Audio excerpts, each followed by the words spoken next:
Quiero centrar entonces la conferencia en 2 puntos: los problemas que ha traído la desaparición de cursos y los errores fundamentales de la escuela que los ha practicado. Hemos sido parte de un experimento fallido, lo prueba PISA. La formación de competencias no ha llevado ni mejorado a los estudiantes. En la educación anterior, memorística, donde el profesor es demasiado importante y los alumnos no se les toman en cuenta, era necesario correcciones que dejaron espacio a la sensibilidad de los jóvenes, de las regiones peruanas, de la pluralidad cultural, etc. Pero no al punto de desaparecer los cursos y sacrificarlos. En todas partes hay cursos de ética, de religión, de moral, de educación cívica, que por otra parte no se dicta. ¿Qué tiene que ver eso con que no haya asignaturas? Es decir, es que el modelo peruano de educación tiene razón contra el resto del planeta. ¿Por qué el Homo sapiens en otro sitio no ha seguido nuestro camino? ¿Por qué lo hemos seguido solamente aquí? Produciendo lo que hemos producido, estudiantes que no han terminado secundaria y que no han tomado malos hábitos. ¿A qué me refiero? La escuela constructivista tenía la mejor buena voluntad, pero ya saben ustedes, el infierno está empedrado de buenas voluntades. Una de ellas, la idea principal, era dejar una gran espontaneidad y libertad a los jóvenes. Eso es cierto, eso es importante para la creatividad, pero tiene un límite. 2 errores. Voy a resumirlos, señor rector, pidiéndole con anticipación, porque el tema no va a caber en los minutos que me quedan. Es enorme ir a una crítica técnica del aspecto pedagógico de lo que es la escuela constructivista. La escuela constructivista está muy discutida. He extraído en internet un trabajo de un profesor peruano que se llama Ramiro Patiño y que está en internet con una crítica de fondo de la cual toma algunos elementos, el constructivismo y las demandas educativas actuales. El primer error gigantesco, y conviene decirlo, la lectura no es espontánea, no hay un gene de la lectura. La lectura es algo que se aprende, es social y es cultural. Me afirmo en lo que sostiene sobre esto Stanislas Dehaene, que es un académico de la ciencia, miembro del Colegio de France de la Academia de Ciencias, que sostiene lo siguiente: lo que es espontáneo en el ser humano es el habla. Hablamos desde que apareció el Homo sapiens, hablamos hace 300.000 años. La escritura aparece hace 6.000 y 3.000 años. Cuando hablamos, se enciende un centro nervioso, el centro de Broca se llama, porque hay un profesor que lo ha encontrado, y cuando alguien tiene un accidente, tiene un golpe en ese lado del cerebro, pierde entonces la facultad del habla. Pero cuando escribimos o leemos, en el lóbulo temporal izquierdo hay un sector del lóbulo detrás del tronco izquierdo que va hasta atrás como una especie de salchicha que se enciende y funciona. Esto es lo que la ciencia, mediante las computadoras y los aparatos que se ponen en el cerebro, ha podido detectar. Ese es el sitio del pensar. En otras palabras, si no leemos o lo escribimos, no alcanzamos el nivel mayor del ser humano, que es el razonar, ¿no? Ahí también se forman las imágenes. Entonces, las investigaciones que se han hecho es que la lectura no es una capacidad innata y por lo tanto tiene que inculcarlo alguien, acostumbrarnos. Por eso el título era Los malos hábitos. ¿Cuáles son los malos hábitos? No leemos en general en el Perú, no compramos libros, no nos referimos no solamente los libros escritos, libros impresos, sino también del uso en pantalla de libros. Y entonces, esta forma, no se estudian carreras o estudios a través de textos, ¿no? Entonces, eso nos ha puesto en una situación muy fuera de lo que viene a ser la manera correcta de manejarse. Lo que más me preocupa es ya el hecho que hayamos sustituido la formación normal en las escuelas con lo que llamaría un ERCET, E-R-Z-S-T. ¿Qué es un ERCET? Es un simulacro. Es algo que parece y no es. Los mayores, como yo, que no pueden tomar mucha azúcar, toman un sustituto, ¿no? Ese es un ERCET.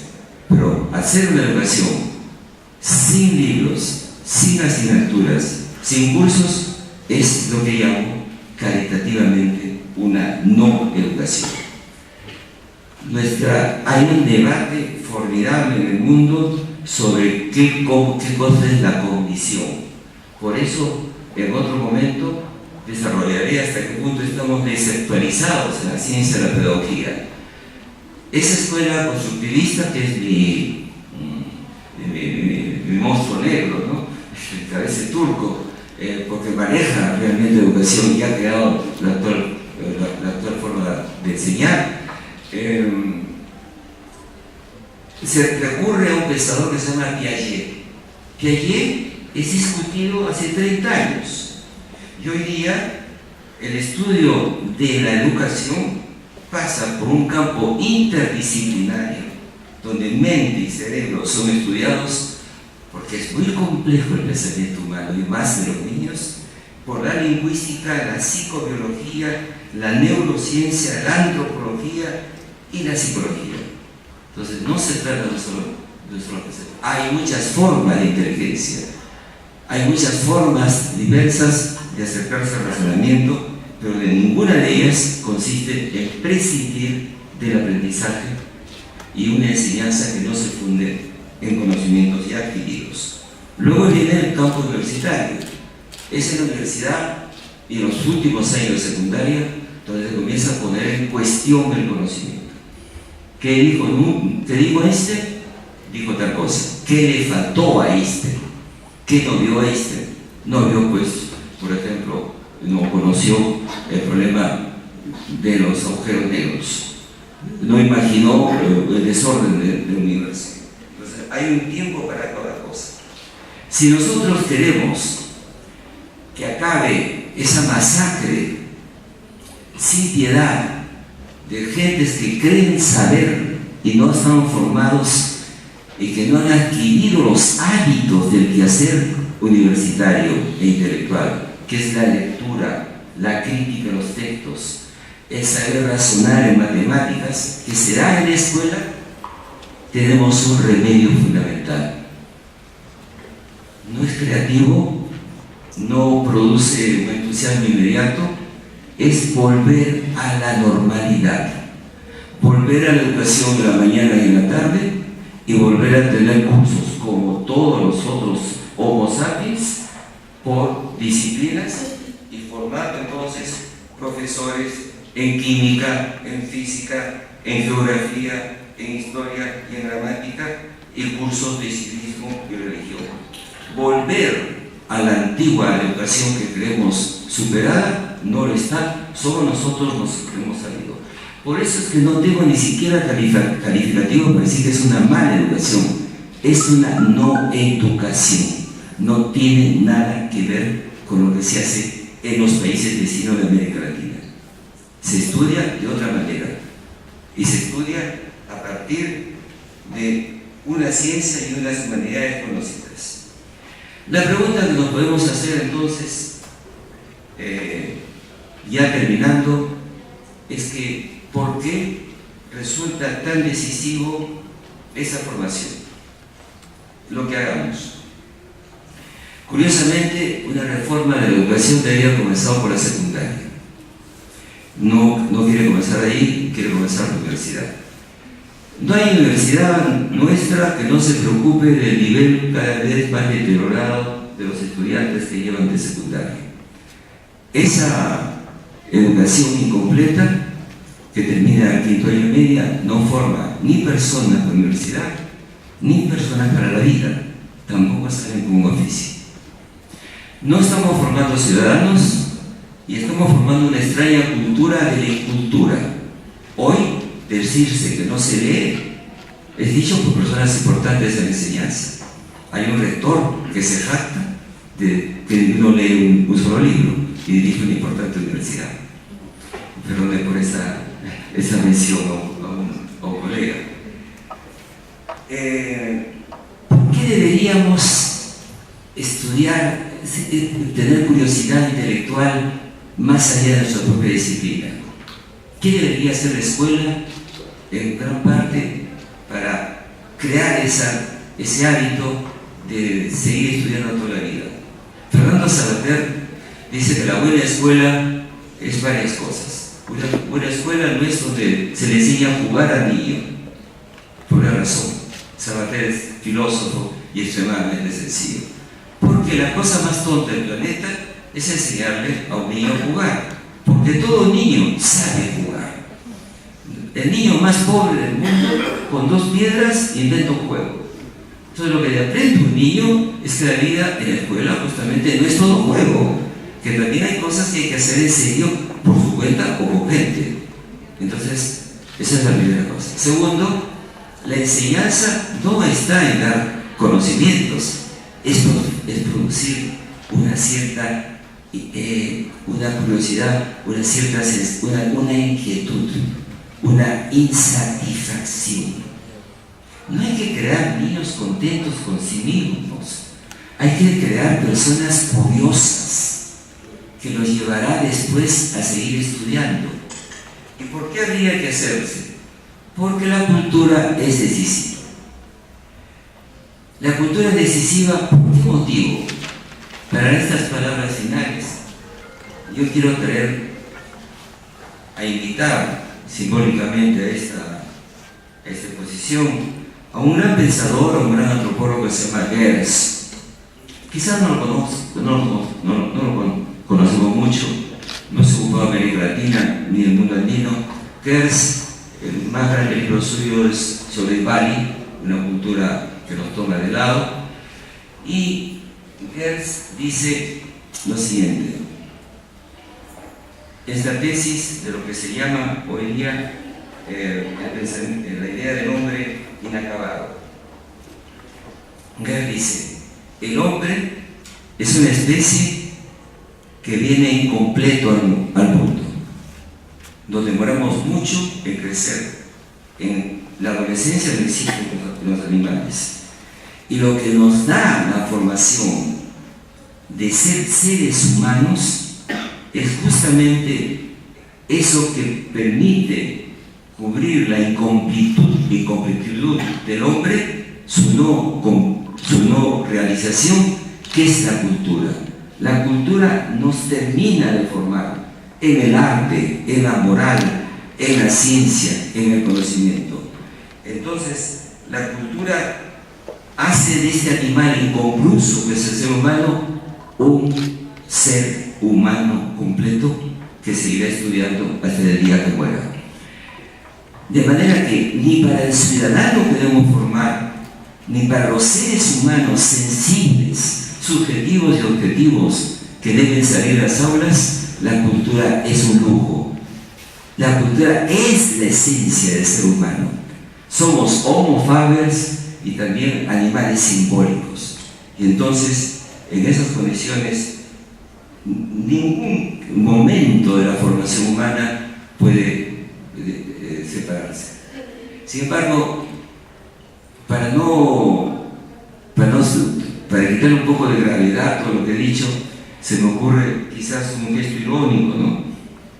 Me puse a pensar en el camino qué metáfora podía sugerirles para reducir un par de imágenes lo que era la antigua educación y lo que es la actual.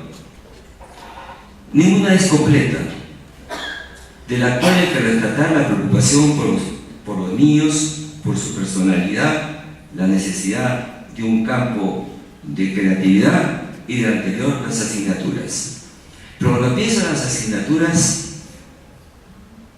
estaba pensando en un libro que acabo de leer sobre la cultura de las chicherías en Arequipa y Cusco.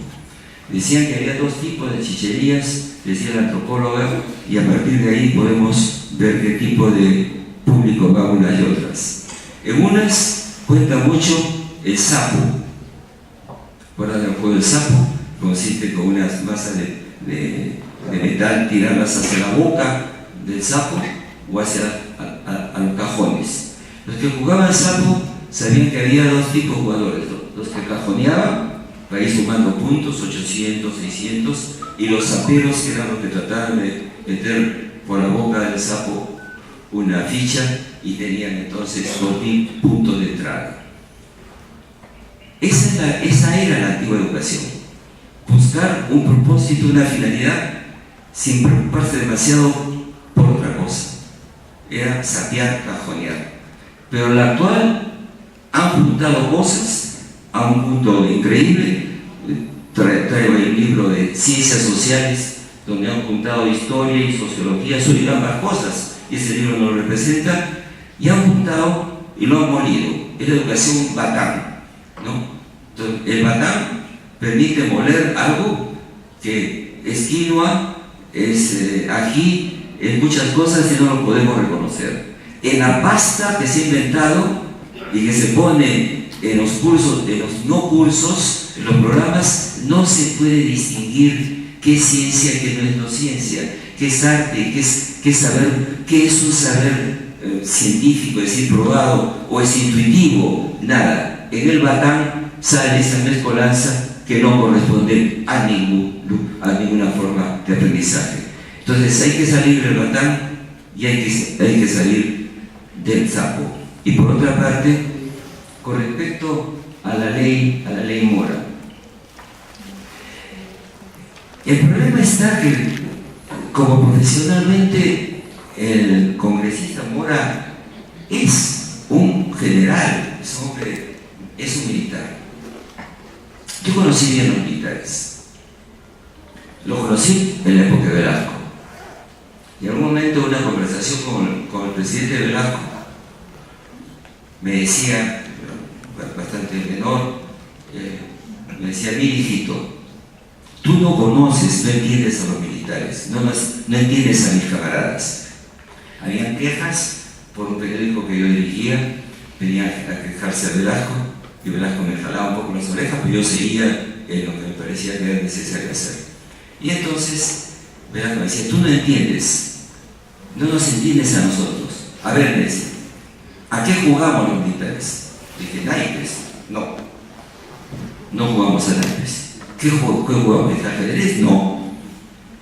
¿Sabes el juego con dados? Que son 5 dados con una caja que se llama, con perdón, tira y jode. Es la versión del Callao.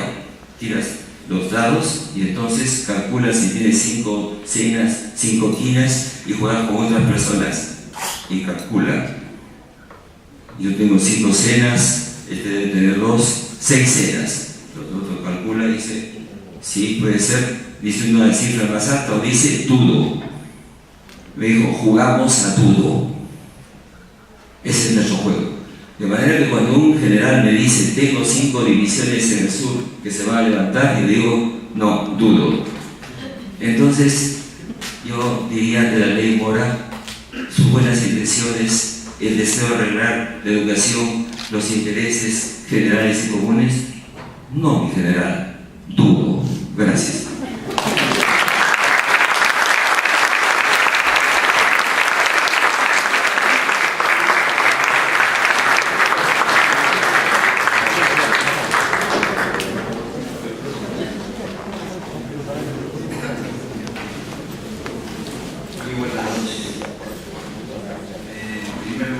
Quiero agradecer al doctor Hugo Neira por haber aceptado y he impartido una conferencia como la que hemos escuchado. Responde a una reflexión, observación, una documentación que nos ha articulado, la ha sistematizado y nos ha expuesto en una forma magisterial, porque lo ha hecho de manera sencilla, concisa, y eso ha permitido que llegue a todos nosotros. Y lo que ha dicho son auténticas verdades, aunque puedan no gustarle a mucha gente, pero hay un decaimiento en la educación en general. Yo diría, como ha señalado él, y podría complementar simplemente, en algún momento se refirió a los conceptos de instruir y de educar, y efectivamente la educación peruana está dedicada a instruir y no a educar. Y esa es verdaderamente una gran tragedia. La educación está definida como un proceso de humanización. Entonces, a través de la educación aprendemos a ser seres humanos y a controlar nuestra animalidad, porque todos todavía seguimos teniendo una naturaleza propia de la animalidad. Y se nota en la vida cotidiana, de manera especial en la violencia. La persona que cae en la violencia y le sale toda la animalidad, pues se vuelven irracionales, no entienden nada, están descontrolados totalmente. En la expresión común dicen está fuera de sus cabales, es decir, ha perdido todo el control de la razón. Pero el que se autocontrola está en el plano de la educación, porque justamente la educación va a eso. Hay una leyenda que viene desde la antigua Grecia, que me estaba acordando a propósito de escuchar la exposición del doctor Hugo Neiga, que explica lo siguiente, que en el ágora se reunió el pueblo y al sabio, uno de ellos le dijo: queremos que nos digas tú qué es la educación. Y el sabio le dijo: tienen que darme un plazo, no les puedo contestar en este momento. Y naturalmente se creó un suspenso, y el sabio sabe qué cosa es la educación. Cuando se cumplió el tiempo, se congregaron nuevamente en la plaza del ágora y él le dice, ¿no? Ustedes me preguntaron por la educación y ahora sí tengo la respuesta. ¿Y qué había llevado? Había llevado una liebre salvaje y una liebre domesticada. Y entonces primero soltó la liebre salvaje, y entonces al soltar la liebre salvaje atacó a la liebre domesticada. Entonces le dijo: ahí está la respuesta de lo que es la educación, ¿no? Esta que está domesticada y esta que es salvaje, ¿no? Entonces la salvaje agredió a la domesticada. Y no empleó discursos, ni teorías, ni conceptos, sino una cuestión completamente práctica que toda persona va a enfrentar en su convivencia, en su relación con los demás. Y lo que ha señalado respecto a esta mezcla que hay entre la tecnología y el verdadero proceso de la educación, es decir, los contenidos, verdaderamente ahora pues hay por un lado un gran fetichismo de la tecnología, porque la tecnología siempre existió, pero lo que ha habido es tecnología artesanal, tecnología que se hacía por las personas, con las propias manos, y que en la educación, profesores y alumnos, hemos hecho nuestros materiales educativos, nuestros auxiliares pedagógicos, ¿no? Ahora se ha sustituido ese proceso de aprendizaje a través de hacer las propias cosas para comprarlas todas, porque entonces la tecnología electrónica da todo hecho, ¿no? Y por eso ha cambiado hasta como resultado, no solo que no estamos humanizados, sino que critica a la sociedad, ¿no? Que haya, por ejemplo, ingenieros que si los ponemos en una pizarra no van a poder hacer una operación. ¿Pero por qué? Si nosotros nos ponemos a observar de comienzo a fin, ahora desde la primaria le permiten que vaya con calculadora, ¿no es verdad? En cambio nosotros, hasta mi generación, nos sacaban a la pizarra y nos ponían unas divisiones con una cantidad de números que solo esa división llenaba toda la pizarra, ¿no? Y había que hacerlo. y sabíamos la tabla del 1 al 12, ¿no? Se aprendía con los dedos y después ya los alumnos sabían y en cualquier momento les preguntaban a ver cuánto es 12 por 9, ¿no? Entonces todos pues, 108, ¿no? Y si no sabían, pues estaba con demérito frente a eso. Pero ahora no, porque dicen cuánto es 12 por 9, saca la calculadora y pone la calculadora, ¿no? Y así para todo. Entonces, como decía el doctor Hugo Neira, todos los hábitos que tenemos son antipedagógicos, ¿no?